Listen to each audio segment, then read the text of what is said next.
உயிருடன் திரும்பி வந்த தீர்த்தகிரியை கண்ட கூட்டத்தினர், மாவீரன் தீர்த்தகிரி வாழ்க, கொங்கு வேளாளர் கோன் தீர்த்தகிரி வாழ்க, தீர்த்தகிரி வாழ்க, தீர்த்தகிரி வாழ்க, வாழ்கவே என விண்ணதிர முழக்கம் எழுப்பினர். தீர்த்தகிரியை உயிருடன் பார்த்த மகிழ்வில் மக்கள் ஒருவரையொருவர் கட்டிப்பிடித்து மகிழ்ச்சியை கொண்டாடினர்.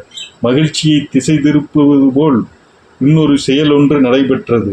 ஈட்டி ஒன்று தீர்த்தகிரியை நோக்கி பாய்ந்து வந்தது. தீர்த்தகிரி நொடியில் சுதாரித்து கொண்டு இன்னொரு ஈட்டியை எடுத்து அந்த ஈட்டியின் மீது வீசினார். அந்த 2 ஈட்டிகளும் மோதி தரையில் கீழே விழுந்தன. ஈட்டி விழுந்தபோதுதான் எல்லார் கவனமும் ஈட்டியின் பக்கம் சென்றது. ஈட்டியினை யார் எறிந்தார்கள், ஏன் எறிந்தனர், எங்கிருந்து வந்தது என்பதையெல்லாம் பற்றி ஆராய்ந்தனர். ஒருவருக்கும் யார் எவர் என்று தெரியவில்லை. ஆனால் ஈட்டியினை எரிய காரணமானவர்களாக இருந்தவர்கள் வெட்டண்ணாவும் கட்டண்ணாவும் தான் என்பது அரேபியனுக்கு மட்டுமே தெரிந்த உண்மை. மக்களோ சதிகாரர்களின் வேலை, அச்சதிகாரர்களின் எண்ணம் ஒருபோதும் நிறைவேறாது என்று பேசிக்கொண்டனர். தீர்த்தகிரியின் உண்மையான வீரம் தெரியாததால் ஆங்கிலேயரின் சூழ்ச்சிக்கு அவனும் ஒப்புக்கொண்டிருந்தான் அரேபியன். ஆனால் தீர்த்தகிரியின் உண்மையான வீரத்தை நேரில் பார்த்ததால் தன் தவறை உணர்ந்தான். அதன் பொருட்டு தீர்த்தகிரியை மனதார பாராட்டிவிட்டு சென்றான். மக்களில் பலர் பாராட்டிவிட்டு தத்தம் ஊர்களுக்கு சென்றனர். ஆயிரக்கணக்கான இளைஞர்களும் தங்கள் குருவான தீர்த்தகிரிக்கு வணக்கம் செலுத்திவிட்டு அடுத்த நாள் பயிற்சிக்கு வருவதாக சொல்லி சென்றனர்.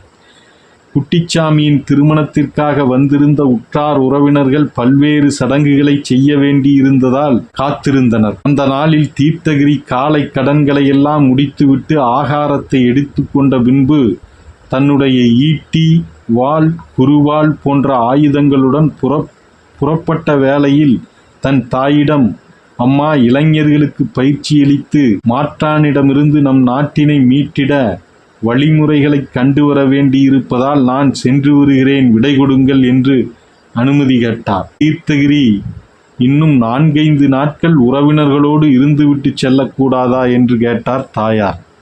அம்மா, நாட்டின் நிலைமை மிகவும் மோசமாக இருக்கிறது. அதனால் நான் ஆக வேண்டிய காரியங்களை பார்க்க வேண்டும்.